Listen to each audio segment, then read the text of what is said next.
Hello everyone, today we read and comment on the 22nd paragraph of the first chapter of the first book of von Clausewitz, Vom Kriege. The title being how the game actually accords best with the human mind in general. The game is war. And here the text follows.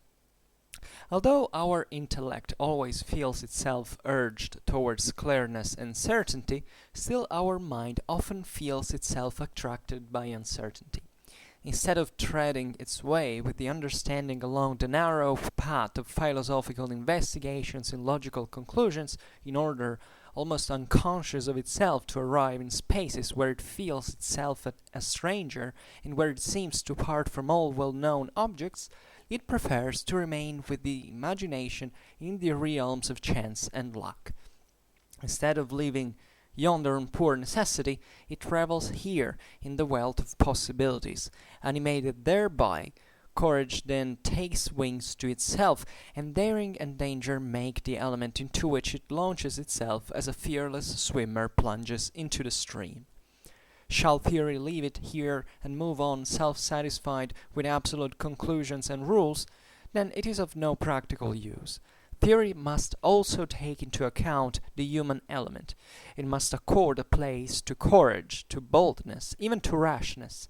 The art of war has to deal with living and with moral forces, the consequence of which is that it can never attain the absolute and positive. There is therefore everywhere a margin for the accidental, and just as much in the greatest things as in the smallest. As there is room for this accidental on the one hand, so on the other there must be courage and self-reliance in proportion to the room available. If these qualities are forthcoming in a high degree, the margin left may likewise be great. Courage and self-reliance are, therefore, principles quite essential to war.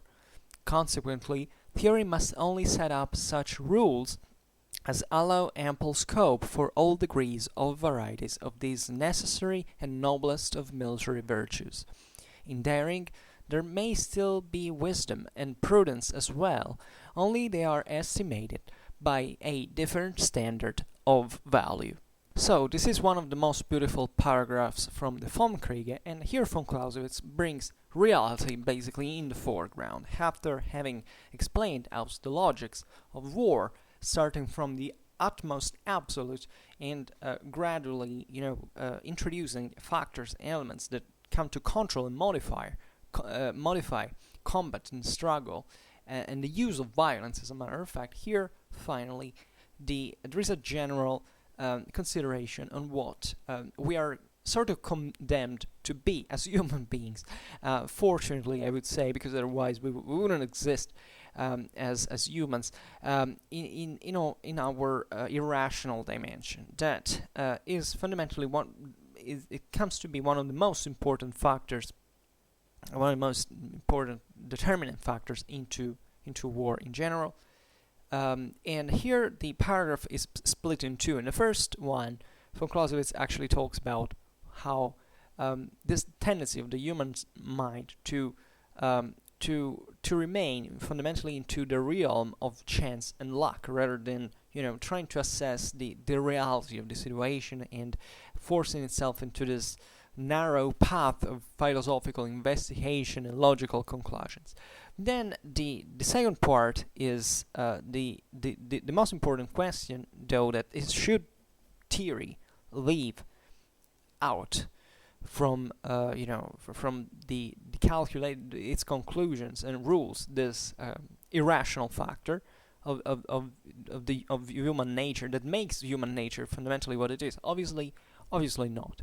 So, going by in order, in sequence, let's simply read. So, he says, although our intellect always feels itself urged towards clearness and certainty, premise, this is true. Definitely our intellect has this constant need, I would say, to understand what the hell is going on. And in order to do it, has to search for clearness, certainty, to have its beliefs grounded onto something that is steady, that can be checked, can be verified, and that can help to build fundamentally a scientific knowledge, or science even itself, if you prefer, given that science means knowledge, etymologically speaking.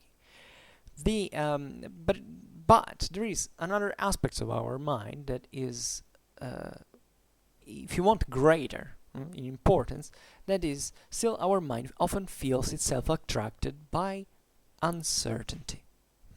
This is a very deep philosophical realization, as you understand, because it's nothing new, let's say, in the time in which von Clausewitz wrote, but it's still extremely importantly inserted in this specific work that deals with a human science, after all, and in an historical period in which the tendency was, at least in the sciences and social studies, to stress the scientificity, the intelligibility, if you want, of the human dimension in a scientific fashion that basically had to, grow increasingly closer to mathematical principles and absolutes and so on. Positivism, in other words. Here, von Clausewitz introduces this very powerful element, which is the idea of the attraction towards uncertainty, which is a natural tendency of the human mind. We can and the idea of searching for clearness and certainty passes, I would say, through the same attraction for uncertainty. Because after all, if we weren't uncertain, if we weren't ignorant, if we weren't curious, we would not even seek for clearness and certainty. So arguably, our curiosity stems for the idea of what's out there in the mess. Let's figure it out. So let's, at this point, even seek for some methods that can make the question clearer and more certain, but at the same time, we're going for the unknown. So he continues beautifully in saying, instead of treading its way with the understanding along the narrow path of philosophical investigations and logical conclusions, let's get to the end. It prefers to remain with the imagination in the realms of chance and luck. It prefers. So this is a natural human tendency. It's instinctual, I would say. And this is particularly important because it's a bit the eternal struggle between reason and emotions that are, as we have just said, actually complementary. They're part of our biological raison d'être, fundamentally. What is interesting, though, is that humans, by instinct, are preferentially oriented towards chance and luck. They are capable of reasoning, of drawing, of carrying out philosophical investigations and drawing logical conclusions, but in this unconscious dimension, how von Clausewitz call it, humans still want to remain in this kind of game dimension. Von Clausewitz has, in fact, just in the previous paragraph, dealt with and this is the meaning of also of the 22nd paragraph, with war as a game. War, von Clausewitz has defined war as a game both objectively and subjectively. So also stressing not just putting emphasis on the reality of how things work, but also how it's felt, it's understood and comprehended by mankind. Humans see war as a game. It is a game, as a matter of fact. Von Clausewitz demonstrates it, in fact, with the existence of chance and luck. So the title of the paragraph is quite clear. The war as a game, conceived as a game, is definitely accords best with the human mind in general. Because in general, human mind prefers chance and luck. Doesn't like, to get till the very end, just stopping there thinking all the possible conclusions. First of all, it wouldn't be possible. Because we have limits. We don't know effectively what reality is. We don't know why we are here, what existence is. We can't even understand how our brain works. We're finite. We don't know. We don't know. And this is the beauty of science as well. Because science is in this kind of, I don't even know how to use it. It's definitely a method, but it's a very useful aid. A walking stick, if you want. This is the idea that I wanted to move ourselves into this mysterious dimension of existence. But at the same time, it can always it's always fluid. It can change. Of course, now we have reached a certain scientific understanding of the universe, etc. But fundamentally, everything could be an illusion. This is not a philosophical speculation. Science does nothing but describing what we see, what we can observe. But if something comes to prove it otherwise, science is so, in fact, intelligent in itself, so capable to tear itself down and say, okay, well, restart on the base of this new evidence that we have.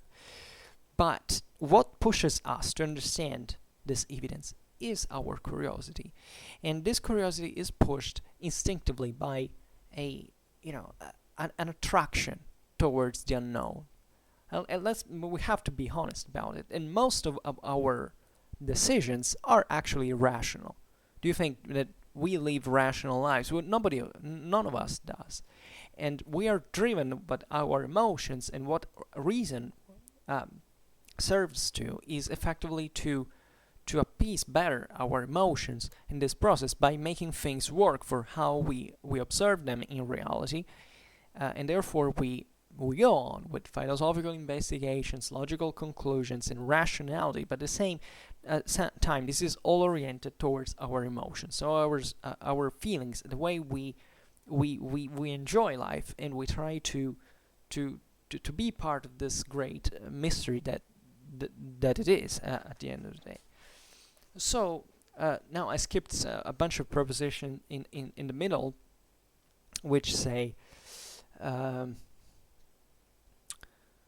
here the unconsciousness. This is another important element. It's not that we try, and it's part of still what we already said right now, is that we like to believe ourselves chiefly as rational beings. We often say, we are different from the other animals because we are effectively rational. We can't do this is debatable even at a scientific level, if you were to categorize it in absolute terms. But aside from that, it's evident that we like, in general, as modern people, because we consider ourselves as such, as fundamentally rational beings.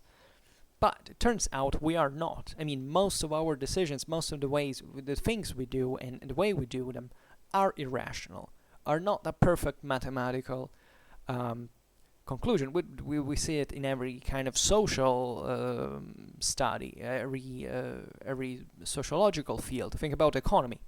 There is no homo economicus, for instance. We don't make our financial choices on a rational level. We were not perfect calculators who are able to assess what the reality is, etc., and to make the best perfect choice. Also because, as von Clausewitz, by the way, has also explained, in the case of war, just like dealing with war in this economical dimension, in the sense of how you manage it, fundamentally in terms of risk and objectives, etc. Everything would be frozen otherwise. We would be idling. We wouldn't have a reason to leave. In other words, we have only a reason to leave because we are in the unknown. We are in a world that we have to cope with because we can't figure out in its entirety, and therefore we need to live into it. Which is, by the way, by in fact sorting out and trying to solve the problems that are posed to us. The history of evolution, the history of life, is a history of struggle, is a history of effective sufferance, and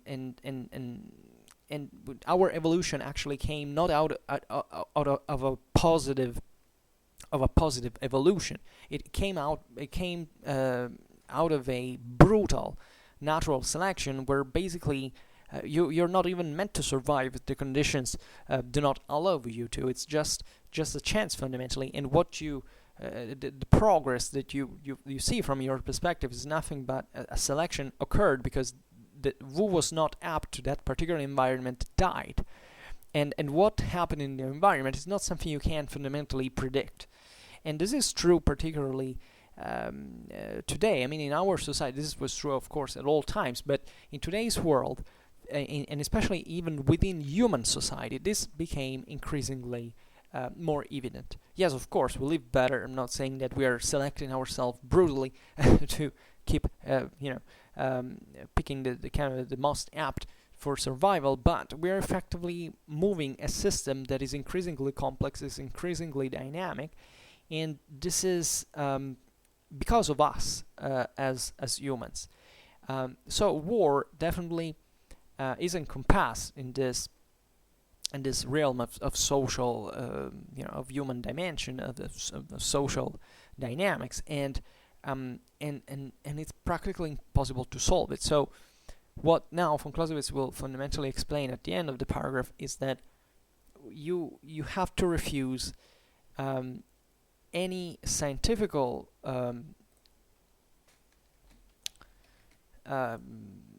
demand, pretension, let's say, presumption, when you want to figure out what social sciences are. In this case, when studying military history, because if you think the theory that you can basically verify everything, you can investigate every single part of reality and drawing just only perfectly logical conclusions, first of all you're wrong, because you effectively can't, because you're a human being and you can't.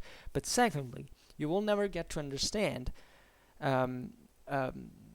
this phenomenon like war, because effectively that would equate to leave out from the theory you're gonna use to investigate this subject one of the most important elements of it: courage, boldness, even rashness, that cannot be excluded from war, and that are deeply intertwined even with the rational and logical dynamics that happen in war as well. So what the unconscious part in here is important, because we don't often realize this, because most of the times we're just so much focused on what we are doing momentarily that we stop thinking that objectively there could be else, that could even be a more rational choice to make, and a more rational objective to pursue, to try to reach. So we are unconsciously irrational, yet in this sense our emotional side is way more powerful than the rational one. So in other words, this is not to say, okay, we have to be happy that we are fundamentally rational. Actually, the best things we're able to do as human beings are the ones that derive from our reason, in terms of effective improvement. And von Clausewitz has showed us how theoretically in war that would be the right direction. I mean, theoretically, when you have to take a decision, whichever it is, let's leave aside war for a second, but the more it's rational, the more it's informed, the more it's being planned and thought and criticized, and the more effective it should be, and the more practical results it should bring to. Here von Clausewitz is not saying, okay, well, let's just there is courage, and the emotional side takes over, so we should give up reason because it's useless. Not at all. He's still telling us you should always be reasonable, but at the same time you cannot conceive war and human nature without emotions, without the irrational side. Because if you do so, you basically take away a huge element, a huge variable out of the equation that effectively depletes it and makes it meaningful, or at least something that cannot be applied to describe a real phenomenon. So the consciousness here was important.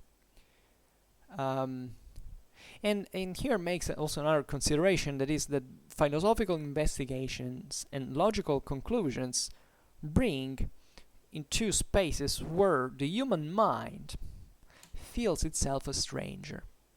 This is also particularly important. That it stresses, it's kind of a secondary phrase now, but it stresses how instinctually, tendentially, humans try not to rationalize. Now, this is also a very, or at least they're not capable, or they don't make it. So this is particularly important. There would be, to open a huge parenthesis on how this effectively translates itself into the history of civilization, not just of the history of warfare. Meaning that it's you could make this dichotomy. Reason equals, discipline, fundamentally, training. In this sense, the most advanced civilizations are also the ones that rationalize the most, and that take away the most from the human instincts and natural tendencies. The other kind of more primitive societies are effectively driven more by this, if you want,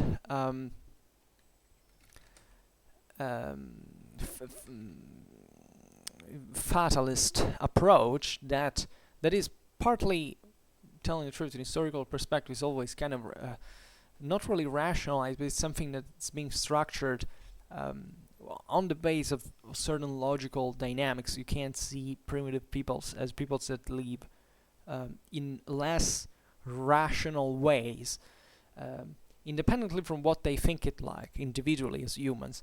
Actually, we live probably in less rational ways overall in proportion than more primitive societies. But still, we're capable in certain specific fields to operate a more kind of a better philosophical investigation, and however can also make us grow forgetful of what our true nature really is. It's a bit the myth, the great delusion of the 19th century that von Clausewitz stays clearly away from, that everything can be known. This myth of eternal progress, of eternal growth, of teleological fate, of improvement, that is definitely, from a propositive point of view, quite interesting, quite noble. If you want, the 20th century, the 21st are heading towards this direction, but still the first mover of this are effectively emotions. We don't do it because we love absolute quantities or mathematical calculations by themselves. It's because we want to effectively better our existence, and to do it for the sake of our own.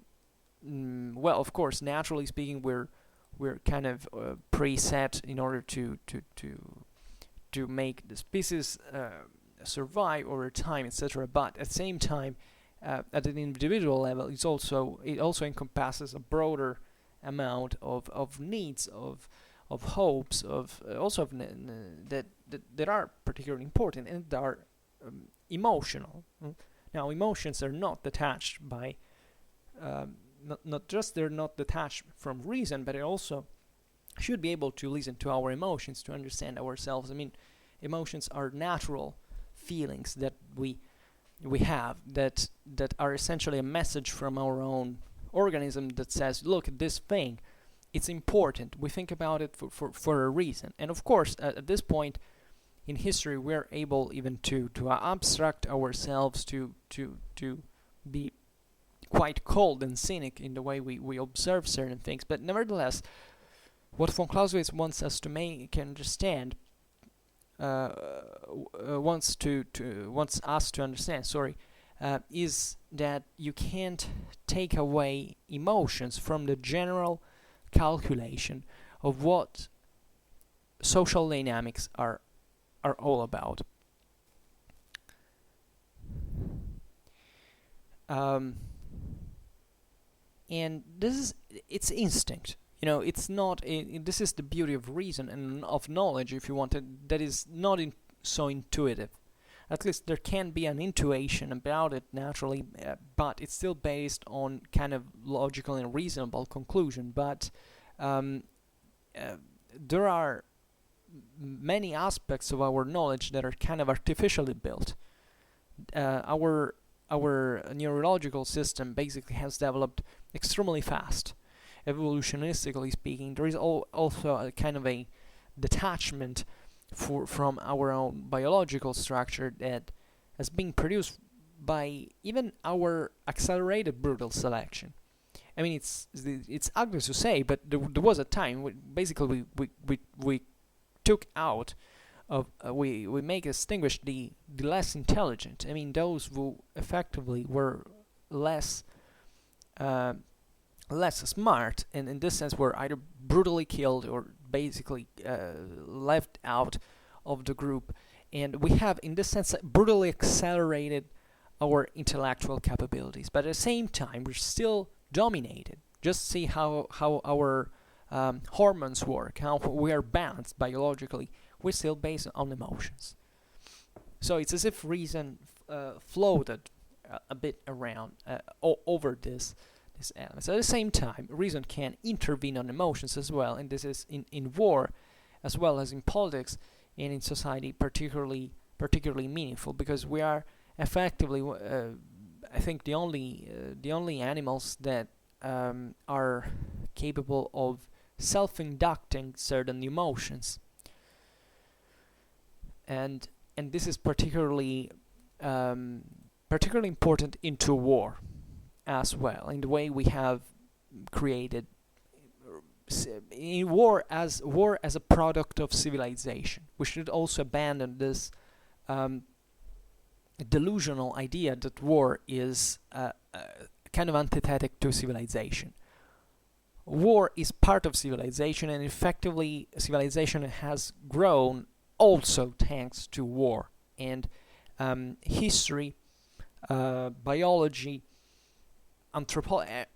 basically every field about humanity has demonstrated that our capability, our potential, our destructive potential doesn't go down the more civilization improves, or at least expands or becomes more complex at all. If anything, it's possibly also the contrary. So aside from this, but there would be a lot of things to say. We can't do it now. But if you have followed the series here of von Clausewitz, it's something that I've been discussing pretty often. What here? Okay, this is the phrase. Let me see where we were. Which seems to be part of well-known objects preferred to remain. Yeah. Okay. So there is also this kind of cognitive dissonance, if you want, between sometimes the incapability of understanding, of accepting reality, if you want. I mean, to prove that we are really irrational, humans are constantly presented with rational evidence, but still they're not able to, they still, maybe even if they're able to understand it, they still prefer to fall back on this world of chance and luck, where everything is more based on assumptions, on ideas, and things that can still debate it, no matter if we know actually a lot. And this is a moment in history where it's particularly evident, because definitely what we are able to figure out scientifically is incredibly advanced, is incredibly complex, but still the average human is still, lagging consistently behind and increasingly behind. So another proof that we're so radically chained to our biological limits by nature and instinctively, and this can't be reversed. I mean, reversing this would be to alter ourselves either genetically, and therefore dehumanizing ourselves for what human we have come to define as humanity, let's say. So mankind loves chance, loves luck, loves the idea of let's throw the dice. Let's play, in other words, and this is why mankind kind of likes war, after all. This is why we are attracted by conflict, by competition, by even violent competition, etc. Because it's a kind of a bet, right? It's let's see who wins, basically. And we still have this kind of very primitive taste. If you just think about, I don't know, that there are even many sports, many games that are fundamentally about this. And they're also very educational. I mean, even if you value the juridical reason for which, I don't know, you can play box and smash someone's face and creating, long-lasting damage to his body, what do you think they're allowed by law? I mean, if I punch someone in the face in the street, I go to jail. If I can do it on a box, on a fighting ground during box. Why? Well, because our society, and this is how it works juridically, has deemed this sports, this activities to be, after all, positive and deserving and worthy, because they require, even in their brutality, that is what they translate themselves into. However, they're surrounded, let's say, by a certain discipline, by a certain preparation, so by a certain logical and rational dimension that stands behind war. So this is a particularly important parallelism you can draw, because it's a bit like war. We are effectively, just when we look at a box match, we are interested about the guy, getting smashed, right? And in war, this is kind of more dramatic, because naturally people die, and innocent people die, sadly, and this is all the more terrible. So we are very emotionally impressed by war, and we attach all these negative characters, and we say, okay, well, war is so bad. But in this sense, we focus just on the epiphenomenal side of war, like in the outbreak of violence in itself, how von Clausewitz defines war is an act of violence by definition. But this is basically detaching it from all what is lays behind those who fight. And this is why war is often misunderstood, because effectively what happens with violence is not that violence is a problem in itself.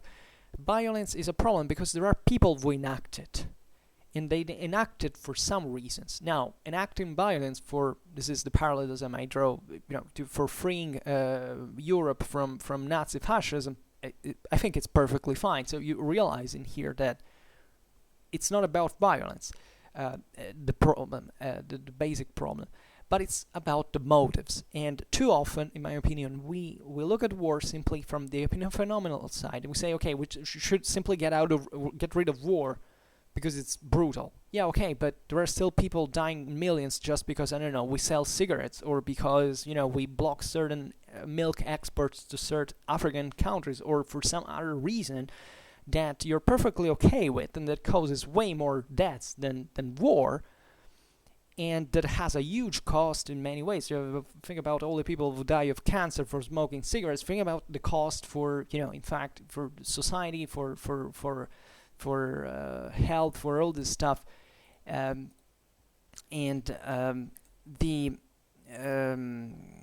healthcare. Sorry, that was the best definition.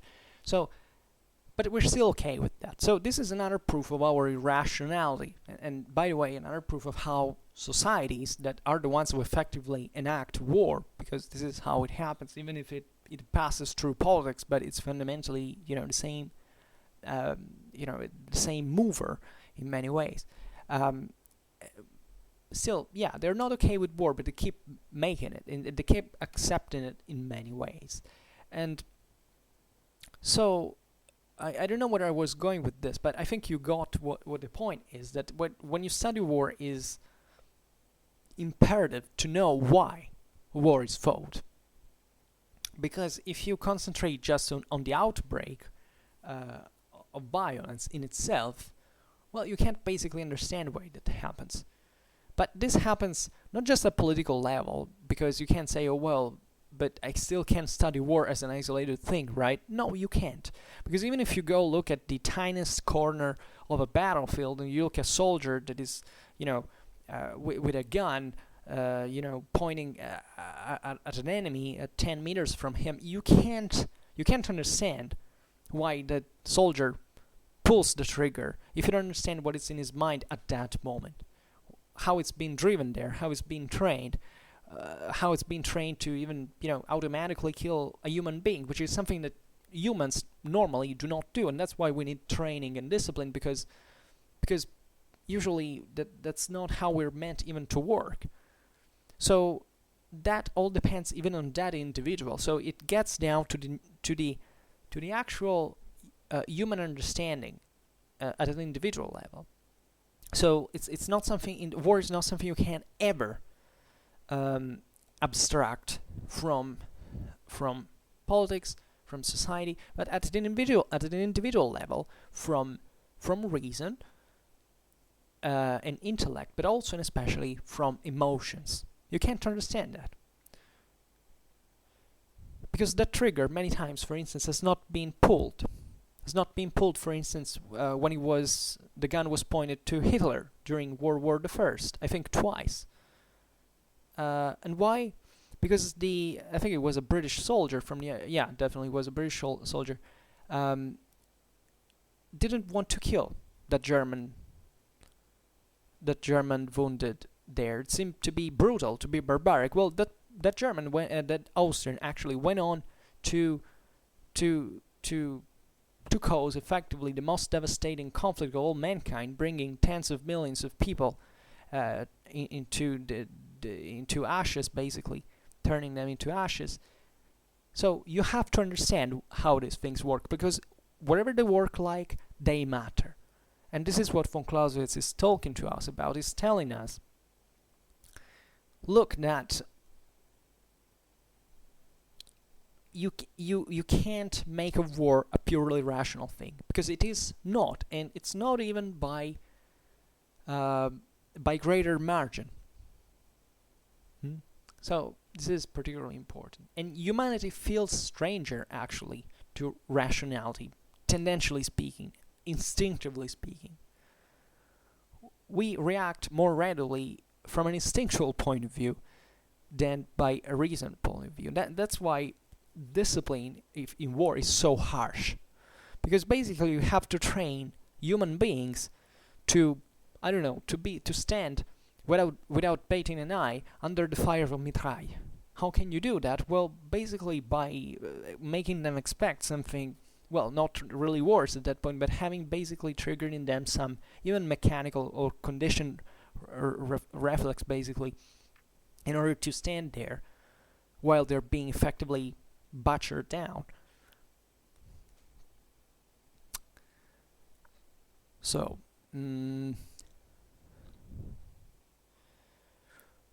so here it says, I translate one term to explain it better. Okay, so then it goes on saying, instead of living yonder on poor necessity, it revels here in the wealth of possibilities. This is also a very poetic phrase, if you want, metaphorically speaking, because von Clausewitz is equating the world of reason and intellect, if you want, to a sort of miserable space. And it is really true, because this often happens when you go study things in detail. Just think about history. It's a bit like that. Until you don't go into the details, if you don't research, if you don't go at the sources, you objectively think that history is way wider and more complicated, etc. Then when you start have to narrow things down, and you actually discover that it's way even more complicated than you thought. But in fact, what you have in your hands is a few, because there are very few things of that you can actually investigate logically, to draw logical conclusions, because what you have most of the times is very few. So what human mindset is instead more all about is that, okay, let's revel in the wealth of possibilities, as von Clausewitz calls them. Let's basically dwell in the world of imagination, of, let's say, of hopes, or of would-be things that we can imagine of, and that are a driving factor. This is particularly important. They are a driving factor. There's not just daydreaming for no reason, because you're lazy or whatever. It's because most of the times, actually, it's that dreaming that brings you to achieve something, to translate that potential into reality, and go into reality, if you want, like taking a leap into the darkness.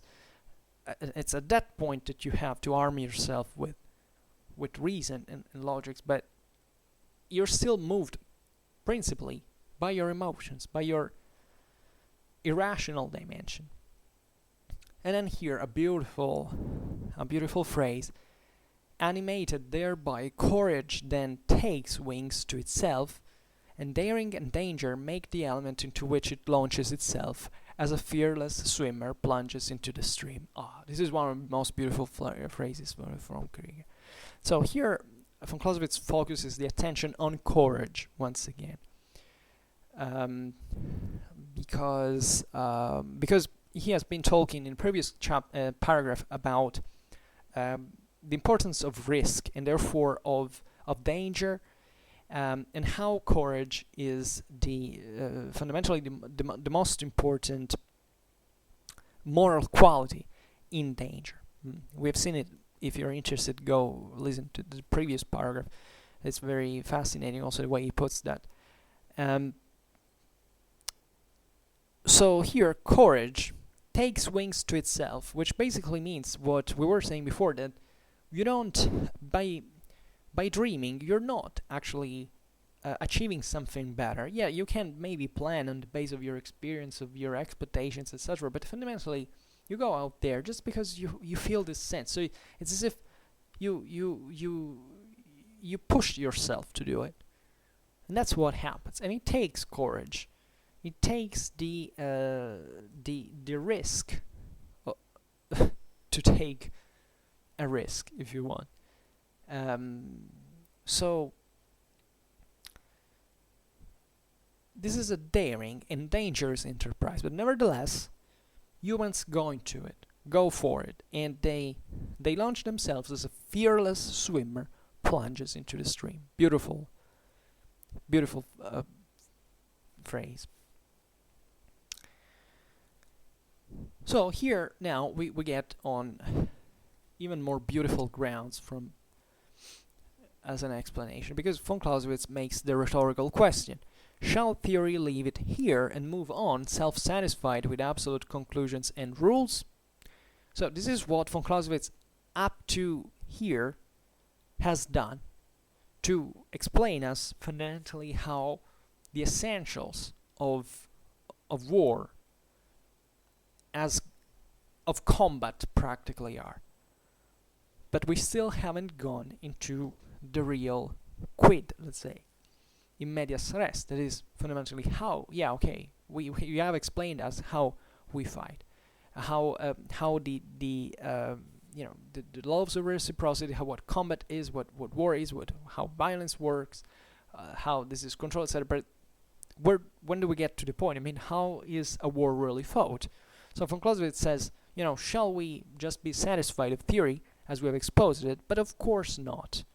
Of course not. Why? Because, as he puts it, then it would be of no practical use. So all these 22 paragraphs, 21 paragraphs, were about explaining us how, look, if you want to even start to think about war, you have to know these things. Now let's get serious and let's get down to it. So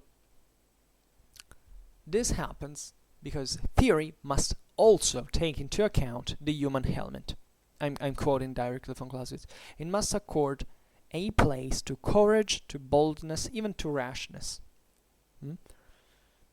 Because these elements, and this is me adding it, are fundamental even for carrying out war. Because without them, without taking the risk, without there would be no action. Because we have seen that the risk exists in every single military action, just like in every other human action at the same time. You never do, in your life, you will never do something believing that what will turn out will be exactly as you foresaw it. It doesn't happen. You're not able to foretell the future. Nobody is. So in order to talk about the reality in the first place, you have to take irrationality into account. So in the theory of war, you can't take out things like courage or boldness or rashness. It doesn't mean that there are just those at all. Actually, these are, on average, kind of also, human factors that have to be mitigated. They have to be controlled, and they have to be profitably used, but they are of use. And most, and especially in general, they always exist. There's no human action without courage, without boldness, without rashness. There is not. Because otherwise there wouldn't be human life. Because we would idle. We would do nothing. We wouldn't even attempt to try anything. We would die after a while, after a few days. That's how it would really be. So this is an existential condition, if you want. I mean, the one to take risk and to go out there.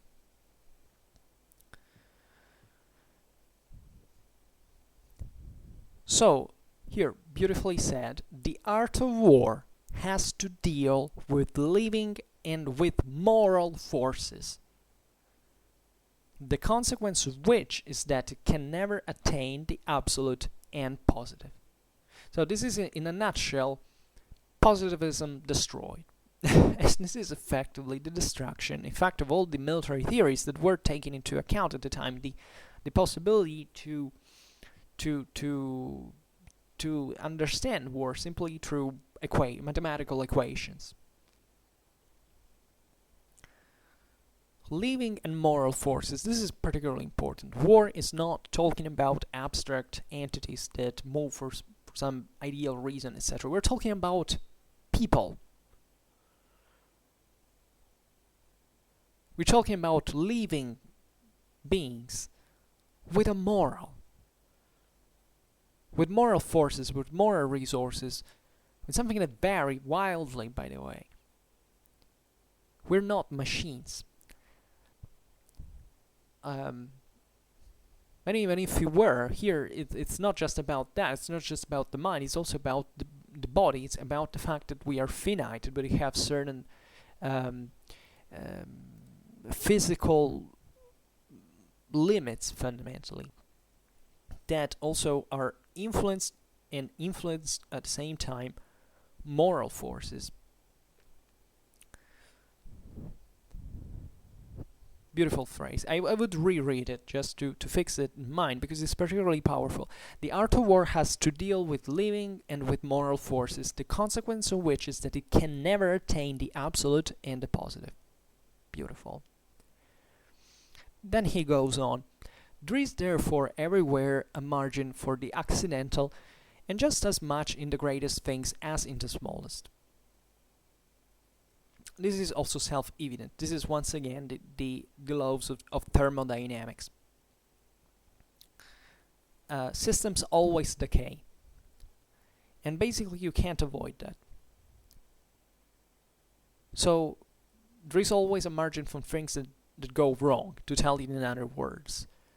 And this happens at all levels of reality. You can talk about the smaller things, like say, now I will grab my my jar of water and put it on the table. Yeah. How did I imagine it to be? Was I forethinking how much it weighed exactly? Was I thinking I was doing it now for the third time? No, I didn't. So that I would grab it in this way that now starts being too heavy. I don't know. I hadn't. So you see in here that a lot of accidental factors that, I still lifted this jar once again, but these were things that I had not foreseen. My brain wasn't taking that into account. Even if I knew, I could even understand that such things would happen, but it was more, it was way easier to experience it rather than foretelling that and start calculating it theoretically. Well, this is what happens in everything, and also in war. Like, it's better to go out there in order to understand something than just idling. Maybe leaving the initiative to the enemy for no reason, just because you won't stay there at the table calculating certain abstractions that if you went out there with more risk, but however, this is important, until you don't try things, you can't attain that result. At least it's much easier, paradoxically, to go out there in order to gain something. Then, and this going out there is very, phrasal. I mean, I don't mean that this is not just literally going out there, let's say, attacking for no reason in case of war. No, I'm not talking about that, but taking action, say better. Because until you don't do it, you can't understand all the difficulties that entails. And this is with knowledge alike, because it still entails knowledge, but it's like with history. At the beginning you think that the history is, you can kind of dominate it, right? How much there will ever be to know about history. Then you go out there and say, what? But until you don't do it, you make it simple. Because you approximate, and you do it irrationally. But still, that's the normal tendency, the instinctual tendency. Then for Clausewitz goes on and says, as there is room for this accidental on the one hand, so on the other there must be courage and self-reliance in proportion to the room available. So in other words, you can't be stopped by these limitations. You can acknowledge them, but at the same time you have to take the risk in order to carry this thing out in the first place. And in order to do it, you have to risk, to gamble. As he put it in the previous paragraph, and to be self-reliant. This is also another very important aspect of life in general, but we're talking about war, and this is also kind of self-evident. You have to be able to rely on yourself. When you're in trouble, best way actually is to get out of there with your own strengths, if you can, in your own way, because effectively most of the times your own troubles are only yours. So until you don't put yourself into trouble, you can't test your own ability to take yourself out of it then. And after you've done it, until you don't get killed in the process, let's say, because this is what effectively can happen in war. However, you can't know so much that instead all this experience has just taught you effectively. Von Clausewitz specifies, in fact, in proportion to room available. So this is not a... Von Clausewitz is not taking sides here. He's not saying, you should be more about reason or more about emotions. You should be more disciplined than courageous. No, he doesn't care. He's just observing that this is what happens. This is von Clausewitz's goal. How things happen in reality, in general. So, when you eventually take action, what he's saying now is just do it in accordance with your own possibilities, fundamentally. Which is definitely a reasonable advice, but it's kind of obvious because at the end of the day, that's how we still behave. we need reason as much as emotions. There is no human being that works either with just one or the other. So just do it, he says. Just take this risk by hopefully having a balanced relation between your it all depends on what your aim is. Sometimes you don't have choice. This is what before he has stressed the living and moral forces with which the heart of war has to deal, because you're in a world in which you may be pushed to do certain things, because there might be some impositions brought by reality on you. So at that point you have to be the one who has to be reasonable enough to kind of calculate the odds, but at the same time it also has to be courageous enough to take a risk, because guess what, that you can make better or worse choices, take let's say better or worse decisions that have respectively kind of more favorable and or less favorable odds. But at the end of the day, risk as a factor cannot be eliminated. So you must still have, in order to act, that moral resource that is not about how smart you are, but how much guts you have.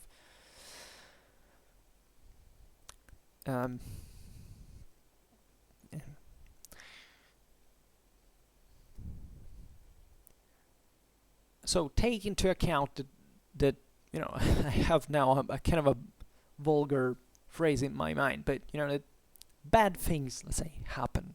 So this is and they always happen. You can be more you can have better or worse luck, definitely, but still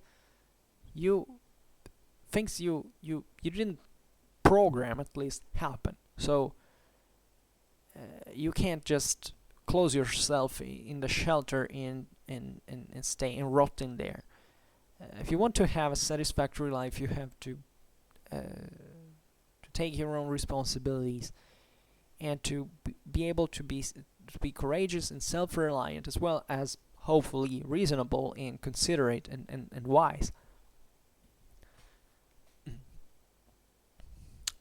Then he says, if these qualities are forthcoming in a high degree, the margin left may likewise be great. So yes, of course. So this is the kind of balance we were talking about before. Then he says, courage and self-reliance are therefore principles quite essential to war. So this is what war is. War is not just an action like all the others. It involves violence. It involves much is at stake. It's a dramatic event, etc. So danger is particularly the realm of this fight, and therefore courage and self-reliance have to rise to an essential importance into these matters. Von Clausewitz calls them principles. And I think that if we talk about war, there is no need to explain why courage and self-reliance are principles, quite essential principles of it. Consequently, theory must only set up such rules as allow ample scope for all degrees and varieties of these necessary and noblest of military virtues. So here von Clausewitz is praising actually courage and self-reliance, because these are effectively still praised qualities, even though they're not rational, in fact. Von Clausewitz even calls them the noblest of military virtues, because they are effectively the ones that that correspond to a sort of sacrifice. This is what, at the end of the day, the situation was, is when you have to take action. Of course, you may have different reasons for action, but even in here, we have tended to even detach intentions from the moral performances. Moral talking about courage and self-reliance. The enemy, even if we hate his guts, sometimes is to be recognized. Courage, bravery, and this ability of taking his own responsibilities at the point of dying on the field. So military history is continuously showing this. So this naturally can generate problems like starting talking about heroism, about for individuals that actually might have been criminals, or people devoid of any moral moral values, etc. But still, we value courage and self-reliance because we believe that that means having the certain outer qualities that also bring you to that. These are complex. Every human being also develops this feelings in this, and comes to do certain things for different reasons, actually, with different mechanisms. This has come as at least up to now, as a kind of a virtue in fact. But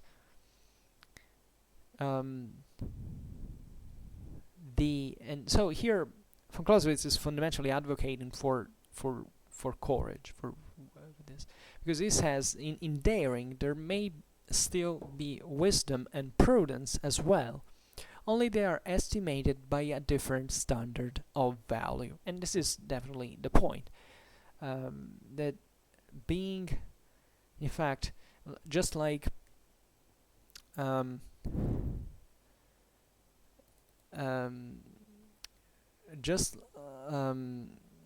was searching in a previous paragraph when he says that, well, yeah, here it's exactly it. I'm quoting from the 21st paragraph. Now, certainly courage is quite compatible with prudent calculation, but still they are things of quite a different kind. Essentially different qualities of the mind. So in here is basically restating it by saying that in daring there may still be wisdom and prudence as well, only they are estimated by a different standard of value. Adding, however, another interesting concept, that is that daring, in this sense, can still be, let's say, driven by wisdom. And this is what makes even things more complicated. That is, you may be forced to dare. And this is why even the nobility of feelings like courage and self-reliance come from, because it's not that people normally want to go die on a regular basis. It's quite the contrary, right? If you want, instinctively we're actually brought to preserve ourselves. I mean, it's the instinct of survival. It's effectively the most instinctual. It's the greatest driving force, before than anything else, surviving. So war is in here mixes things up a little bit, because from one side, war in this sense is not really an instinctual activity. It's more like a reasonable one, because even though it's fueled by emotions and feelings, it's still led rationally. Think about how war in fact developed historically, I mean prehistorically also. The idea that there has to be an organization, a planning. These are not things you can do unless you don't have very powerful motives, but definitely the way it's led, therefore, in other words, the way you're brought on the field, or you go on the field, are something very strongly calculated. That's why in the Clausewitzian Trinity, von Clausewitz identifies reason into the intellectual side, let's say, in politics. Because politics is effectively the one that decides this and organizes this and then decides to unleash the military instrument. So, in other words, when you decide, however, to go to war, you still can't just have a mathematical calculation. I mean, you can, in other words, understand perfectly the need to fight if you want at least to achieve this certain thing, but this still doesn't give you the motive to go there for it and to be ready to die for it. And this is effectively what war is, because let's be honest about it, okay, war is a duel on large scale. In duels you may not even kill yourself actually, but war is effectively a very strong use of violence where people die. That's one of the most defining, at least practically speaking, elements of war. So when you go out there to die, it's you have still, it's not pure courage, it's not pure self-reliance or daring instincts that brought you there. It's actually a calculated, it's wisdom, as von Clausewitz puts it here, that also brought you to risk your life in this way. So in this sense, wisdom called for courage to sustain. It's like a reasonable choice in taking action, because you can figure out everything out perfectly, but still you may not have the moral resources to go out there and solve the problem. So to take that risk. So in daring there can be wisdom and prudence as well. This is particularly important, and this is why war is actually a calculated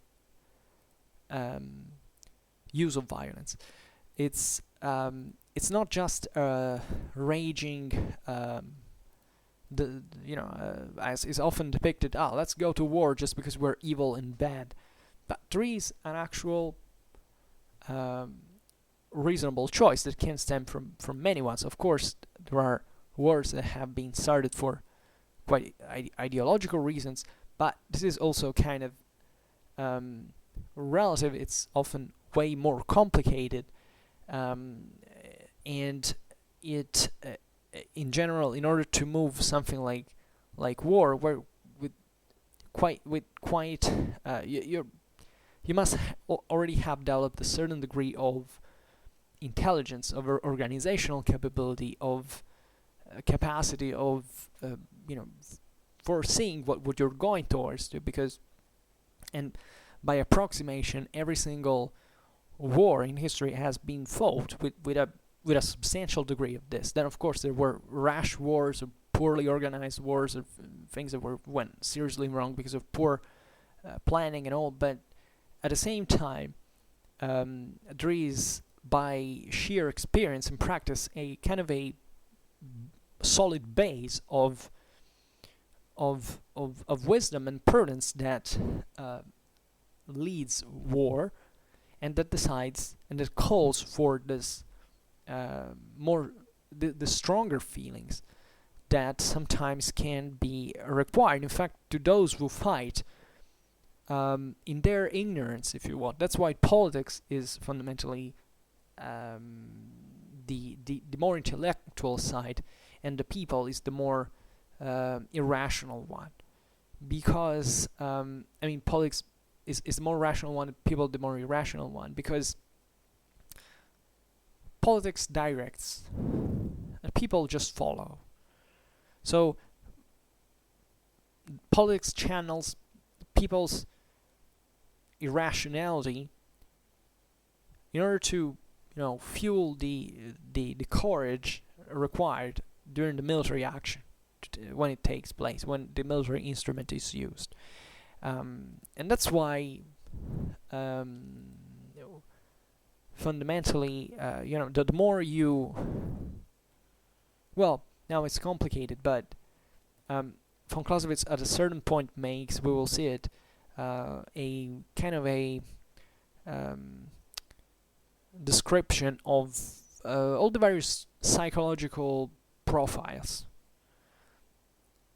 at least approximately, of humans. And he says a very interesting thing, that sometimes an excellent general could be a despicable soldier, and vice versa. And the theory is that the more you rise into ranks, and the more, at least more intelligence is required, while more as a, the lower you go into rank, and the more certain kind of moral resources are required, because effectively, the general in chief is someone who stands behind a chair many times. A soldier is the one that goes effectively under mortar, machine gun fire. So these qualities are differentiated for the sake of actually military organization. It's pretty logical. That's something that, organically speaking, came out of sheer practice. So it's not a matter of it's how effectively armies work throughout history without any substantial difference. Because guess what? Humans are still humans in all times in history at this point. So this is how it works. So okay, I think this was it fundamentally. There are lots of other things that can be said, and these are beautiful paragraphs, by the way. We will go on naturally.